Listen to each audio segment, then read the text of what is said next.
Find out what's going on. Get involved. Change things from the inside. Make a difference. Take pride. Multicultural at its best. The Luisa Marshall Show. Coming up.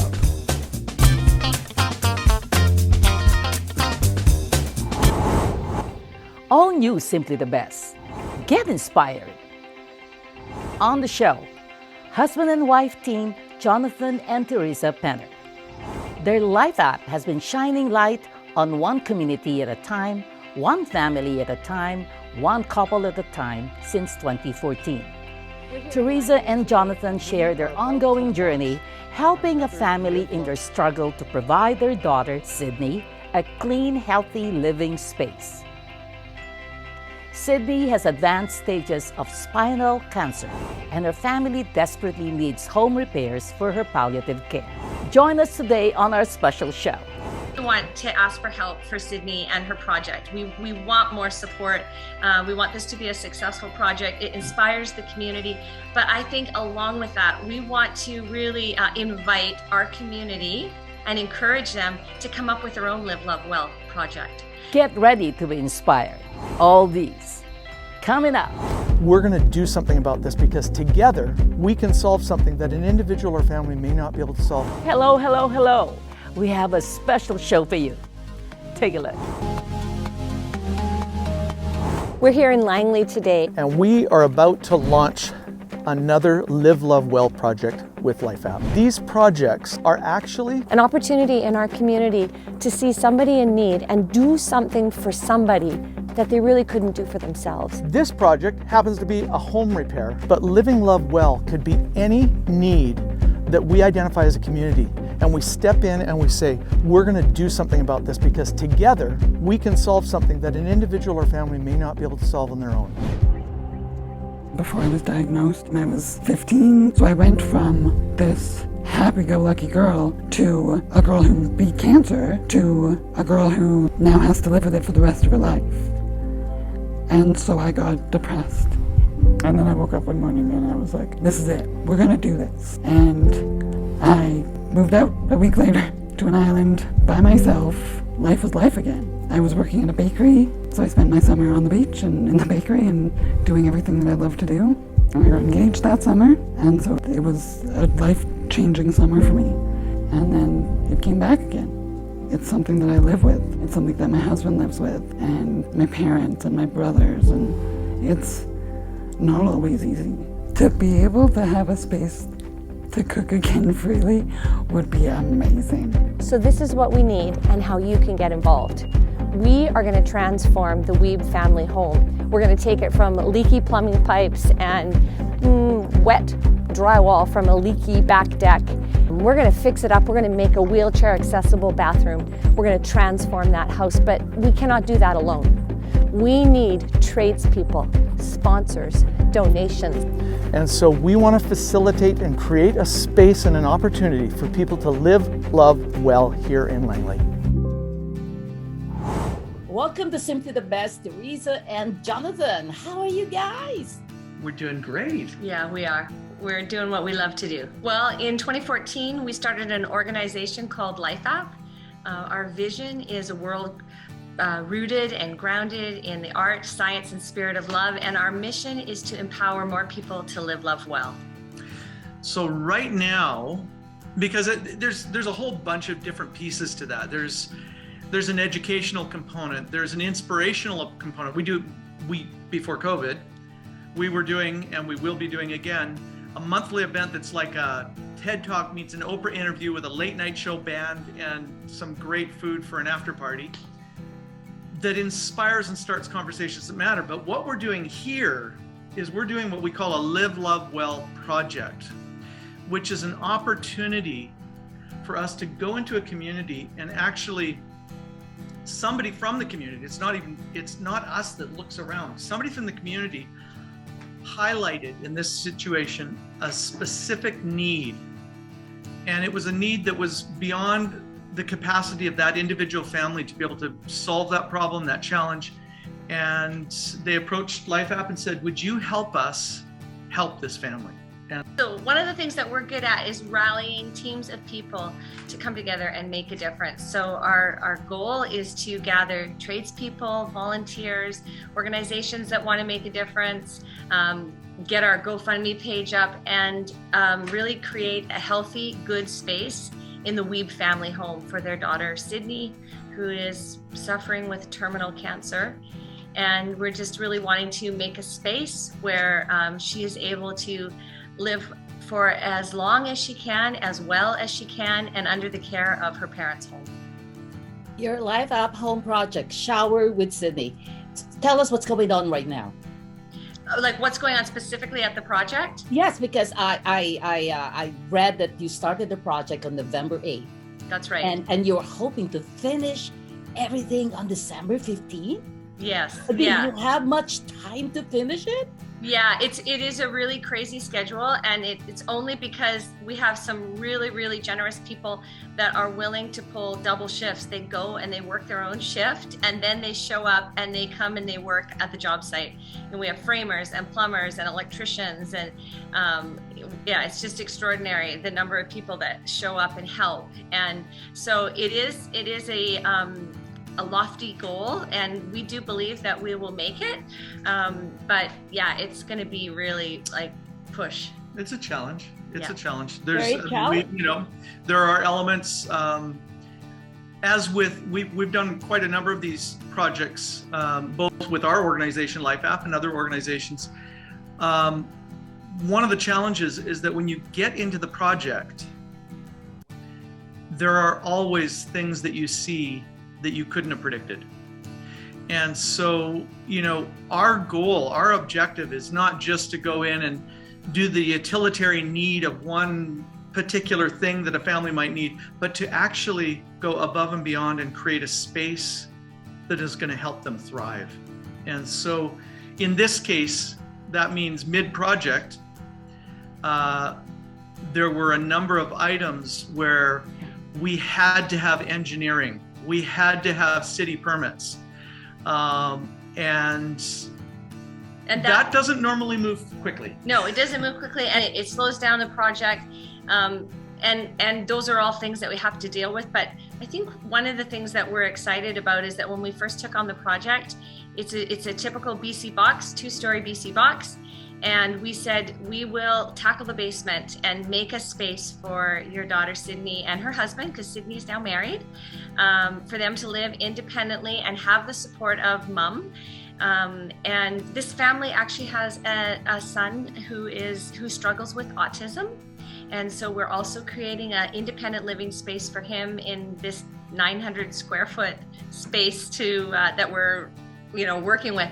But as we got into the project, we had very generous people say, hey, we're going to do this downstairs for the kids. We actually want to paint the upstairs for mom and dad. We want to take care of the flooring upstairs. We want to donate a kitchen. And so the project has grown just by nature of people's generosity. We had a mechanical company in Burnaby who said, you know what? I've heard the plumbing is all old copper plumbing, and it's actually leaking in lots of different areas, which is it's not even safe to live in as a house because it creates mold. It's just an unsafe situation. So they were like, you know what?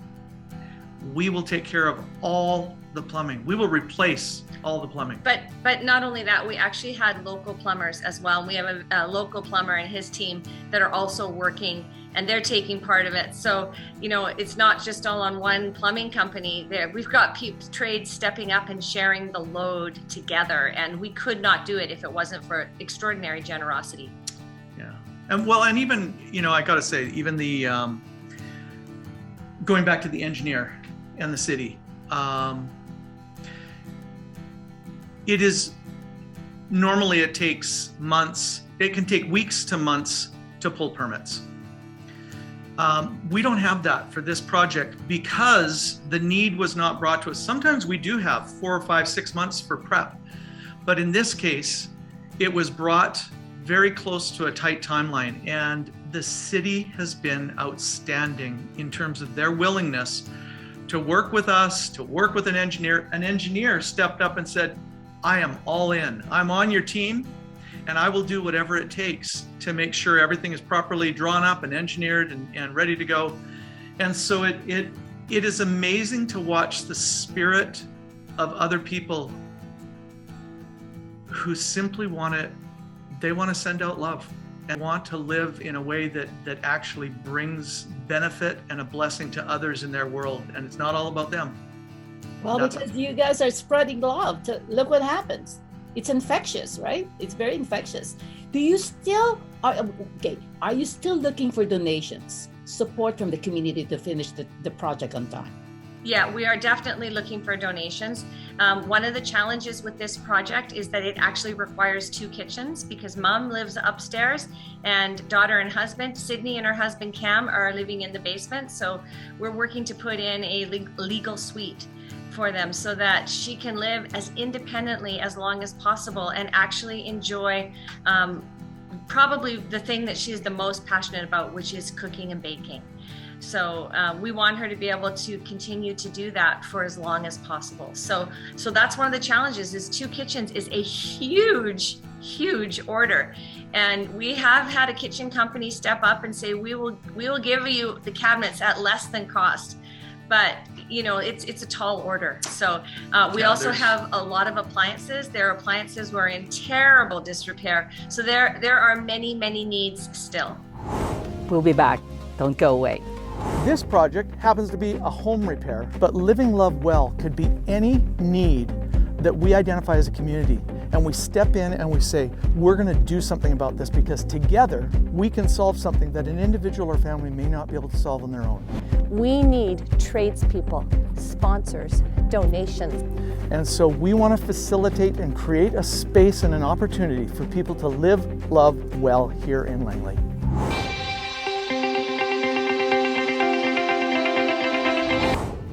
It just started in the basement, right? That's right.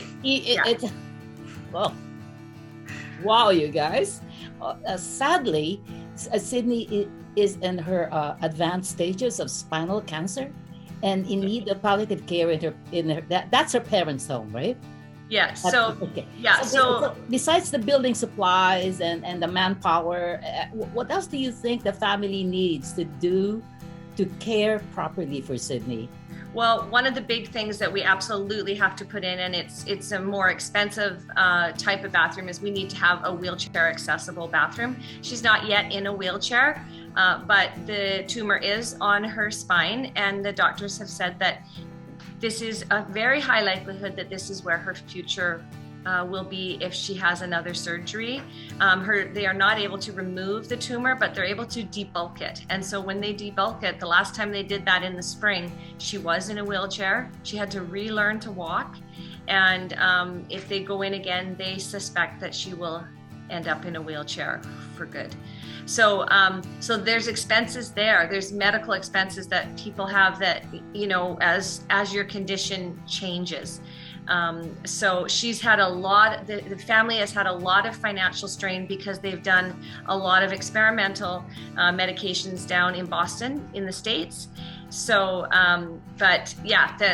we definitely have lots of expenses coming down the pipe that are not covered, even though we've had incredible trade support. Yeah, I think the other thing too is, you were asking what else. One of the things that I think gets forgotten when one member of a family becomes ill is that the entire family goes on that journey. And for parents, you're a mom, we would do anything for our kids. The problem is that sometimes we forget ourselves, and sometimes we leave ourselves as last. And I would say, if there was anything else, it's also paying attention to, are there some nice things that somebody in the community, it doesn't really matter what it is. Maybe somebody owns a salon, maybe somebody owns I don't know what it is, but that would allow the mom and the dad. Yeah, it is. And, the family to be able to, even a family trip, or there's little things that you just let go because all you're focused on, for the last 10 years, all they have focused on is helping their daughter So survive? we had a local photographer step forward, and he took all the photos of the family. He did a whole session. You know, they have another son that's going to university up in the Okanagan. He came down, and thankfully just before we had this rainstorm, but he took a whole session, a photo session. And you know, when you've been struggling financially, these are the things that a family gives up, are the memories of, you know, special family photos. And so to have that for them, to have photos where mom and dad are with their daughter and all the siblings are together, and then one whole family photo, we're going to have those proudly displayed in their home, so that when they walk into their home, it actually looks like their home. It doesn't look like a show home necessarily, although it's going to look amazing. It's going to feel like, oh, if we could have dreamed that what it would be like, this is it. So, well, and I think that also is a really, really important value. When we do these projects, there's the utilitarian, functional, construction, building, room changing stuff that has to be done. There's the stuff that goes into, you know, the materials and all of that. But it's also incredibly important, and we always harness, we have an amazing volunteer or team of all, they're not volunteers, they're professionals, but a team of people who have experience in design, who don't only come in and create a space that is well designed and well thought out, it's actually personalized to enhance and bring out the flavors and colors of that family and the individuals in that family. Amazing. LifeApp, it has been running for 7 years now. And I read on your website that you consider yourselves dreamers. I like that, dreamers. So during these very challenging times, do you still feel the same way? It's been hard. Yeah, absolutely. I think always a dreamer. If you're, how could you ever not? I think that's, for me anyway, that's life-giving. I know the world will never be perfect. But I will always shoot for the stars, because I know we're going to hit a lot further than if you don't. And I really, you know, I don't think we understand the actual depth and capacity of what it would look like if more people truly understood what love is and how to live it. It's easy to hear love as a word. It's a trite word because it's used so often. But the truth is the depth of a world organized and arranged around the principles of love. It would be transformational in government, in homes, in families, in marriages, in business, in the way we do business, in the way we treat our planet. I'm just looking at the flooding right now, and I'm going, you know, we're paying for not caring for our planet in a way that would be loving. And it's, unfortunately, we all pay for it. And I think if we could readjust and go, no, okay, what does it look like to live love at a planetary level, at a political level, at a family level? You're right. Actually do it. You are so right. You're very right. But Teresa, I'm just curious right now. I really want to talk to you about your mentoring and counseling classes. So it's not only, you know, it's very, wow. You cover a lot of things in your LifeApp. So what happened in your relationship with Jonathan that made you decide to also counsel and help others in their relationship? I'm just curious. I'm curious. So first off, I think it's an important distinction that we are not counselors. We are coaches. Coaches, okay. Yeah, and that what's so important about that is that, you know, counselors are they're helping you look back and at your past, and they're helping you to heal and to grow through what happened in your past, whereas coaches help you to look towards your future. How are we going to do better? And we certainly do a work where we work with counselors at LifeApp, and we put on events. I'm thinking of our LifeApp 3-day, where we help people, you know, address trauma in their life, look at things that have happened to them that have really, in some ways, distinguished who they are as individuals. But when it comes to coaching, we're looking at how can we have a preferred future? And you ask why, what has happened between us that's important to us? And I think for me, it's that, you know, we've been married long enough, we've raised 4 kids, we've done that journey, and we know that you can feel very alone as you're going through the seasons of new babies, the season of, newly married, you're going through the season of no work, you're going through the season of the terrible twos, and you can feel very, very alone. And a lot of our work is based on the science and the work of John and Julie Gottman. And when we discovered that there are so many tools out there to help families and relationships and couples and parents and children to really move their relationship forward in a healthy way, that there are tools to navigate the process of how you navigate once there's been a fight or a regrettable incident in a relationship. Those tools are gold if people can just get them.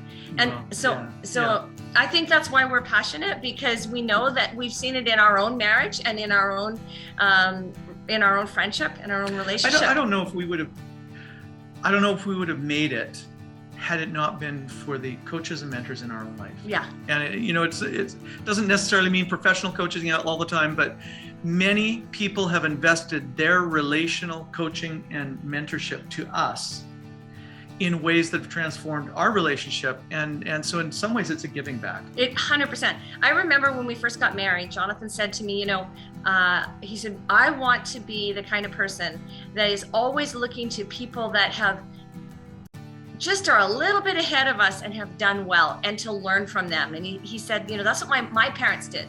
They always had friends that were a decade older that had already gone through experiences, and they could look to them as mentors and leaders and coaches in their life. And I remember thinking, wow, that's a really interesting concept. and we've really lived that. I would say we have definitely lived that. We lean into our community. We do not believe that people need to do life alone. And we think that healthy couples reach for help when they seek help when they reach an impasse. And so we want to be a part of that process. As you can see, I've always been agreeing with you, Teresa and Jonathan. Do you consider yourselves spiritual or practical? Ooh, that's a great question. Yes.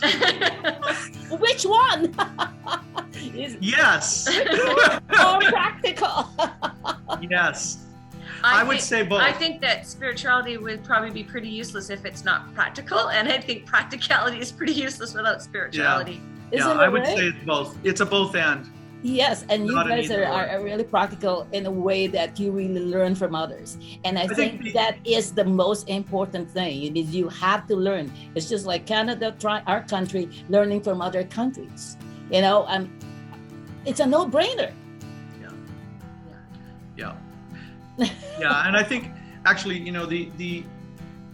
even when we were beginning the journey of creating this thing that's become called LifeApp, this organization, the reason we actually use the word LifeApp is we watched, I think for so much of our life, we watched various communities, spiritual communities, like faith communities,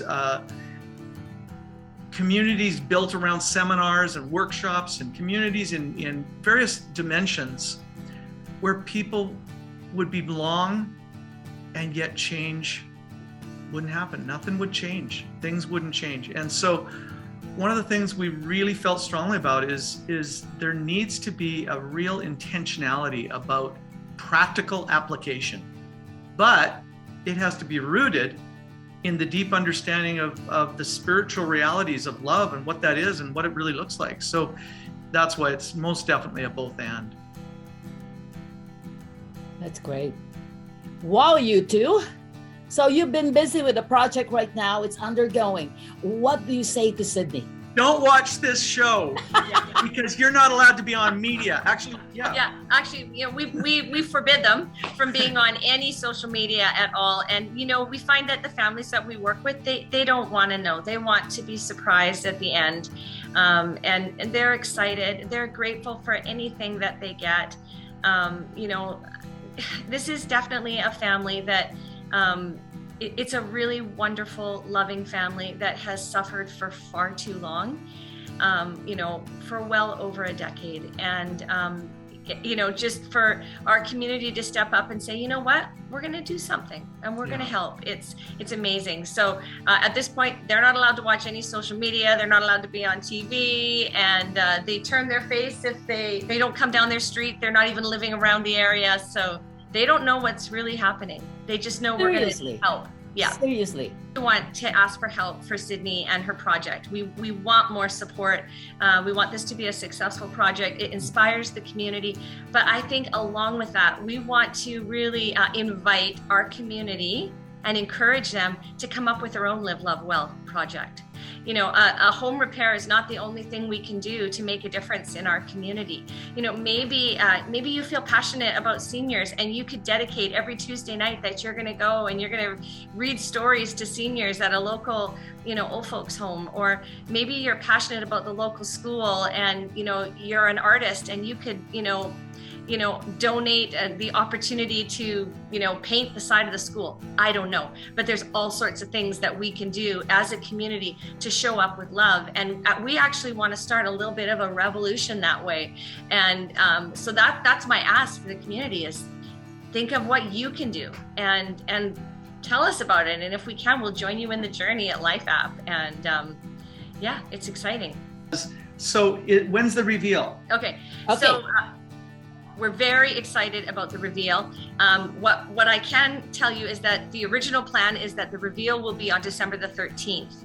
However, we've had a few little blips and things that have happened that have caused us to wonder, oh my word, are we gonna have to push this date? But our goal is to get this family in for Christmas. We want to see them in their new home for Christmas, settled. And so at this point, we're still holding on to that date of December the 13th. And we'll let you know if it changes, but it is our hope that it won't. I'm excited. I'm really excited. Well, thank you for being with us, Jonathan, Teresa, LifeApp. Amazing. And to Sydney, good luck to Sydney and her family. Good luck to you guys. All the best. Hope you enjoyed the show. Thanks for watching. Please follow us on Facebook and Instagram. Please don't drink and drive. Don't text and drive. Always be kind. Let's stop bullies and the coronavirus. We'll see you next week. Bye-bye.